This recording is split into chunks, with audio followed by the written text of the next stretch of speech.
This is one of the easiest things that's overlooked and something that's not really talked about.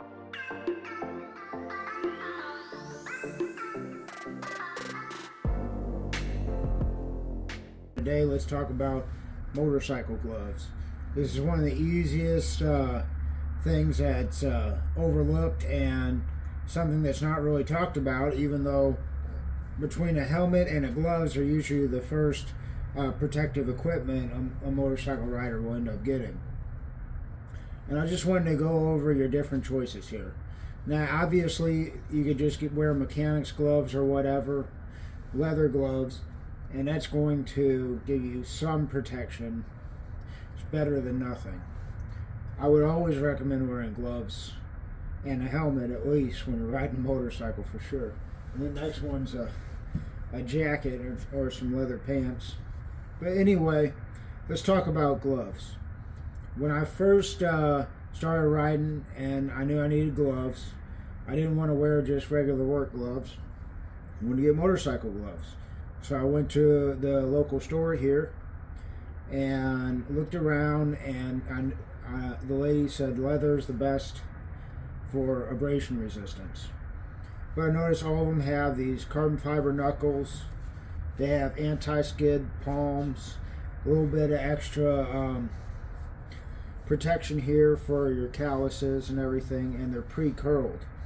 So you notice that motorcycle gloves already have a lot of ergonomics built into them, and when you put them on, they kind of fit perfectly with the handlebars and the grips. But another advantage to this one is it's white, and I just noticed people can see me a lot better when I'm moving my hands or doing hand signals. But yeah, they all have reinforced knuckles, the motorcycle specific ones, and all the other things. You can tighten up the wrist here, you can tighten up the gauntlet, and yes, but these were normally like $60 and they were on sale for like $25. And so I just ended up getting them not knowing anything, but I just thought these finger vents were cool, and they actually make a big difference. You got a big exhaust vent right there, and it actually lets a lot of airflow through. But it also gives you a lot of protection. It's double stitched, and there's just a lot of abrasion resistance in the palm. So this is definitely good for the summer, but when it gets cold like this, all this perforation and everything, when it gets down to 60, your hands are going to freeze, or 50. I mean, you're going to be miserable in these. So what I ended up doing was I just wore a pair of insulated fleece lined gloves. They work really good when it's cold, when you're working or whatever. But they don't have all the advantages of a motorcycle glove. And plus, I mean, they're just not that warm. And look how bulky they are. Like your fingers, like you're trying to grip the brake, and this keeps, hitting the brake and everything. And it just don't. They're leather. Okay, they have some protection, and they have gauntlet and everything, and it tightens up a little bit around the wrist. But like I said, they're just not going to be super warm unless you step up to a heated glove. Now, I have these heated gloves. They're leather. The wrist tightens up, or fake leather. These are only $40, but they do work pretty good. The fingers and here warm up, and it gives you a decent amount of heat. And I figured, well, this is leather. I'm getting something out of it. And I was riding with them. They weren't the end of the world. They got this big old gauntlet here. But again, it's just so bulky, like, and the other thing too is all these fingers are straight and not pre-curled. So when you curl them, it kind of goes against it. So I go wear these when it's probably below 40 degrees or so, and I'm absolutely miserable if I have to. But I went on Black Friday and ended up getting oddly enough, another pair of Noru.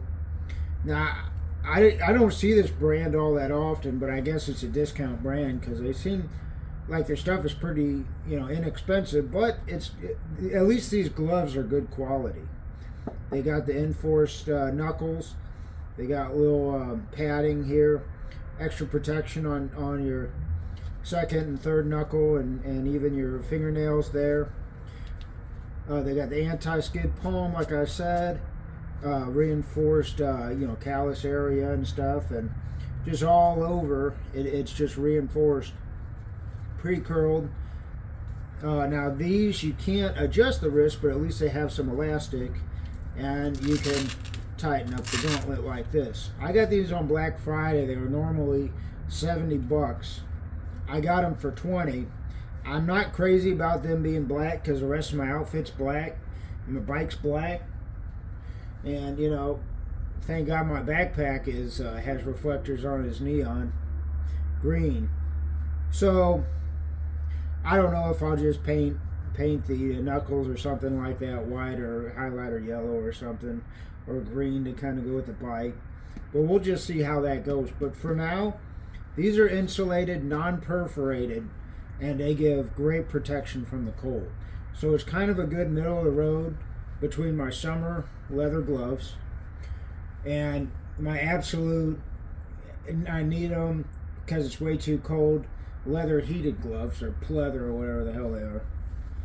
And it's a good middle of the road for $20. They're at 60, and they're asking 30 for them for Black Friday special, and I talked them down to 20. So I'm pretty happy with these gloves, and like I said, you can put them on, tighten them up around the wrist, and they just feel so natural on the grip, resting your two fingers on the brake and everything, and they just feel really good. They feel really warm. I was good to about 40 degrees, and then started getting a little bit cold. But when it got down to 32, it was really cold, and I probably would have gone with my heated gloves. But that's one of the biggest overlooked things, and not really talked about things, is all the different glove choices that you have when you're riding a motorcycle. So pick which is best for you and what works with your budget. Like I said, just wearing something like this in the wintertime, it isn't the end of the world. It'll keep your hands warm, and you definitely want to keep your hands warm when it's below 60. And it'll also offer you some protection and everything. My thing is, I just wouldn't want something like this getting ripped off you while you're sliding, and then your hand, turns to mush. But yeah, that's all my tips and what I know so far about gloves and the different options. And I hope you have a great day and ride safe.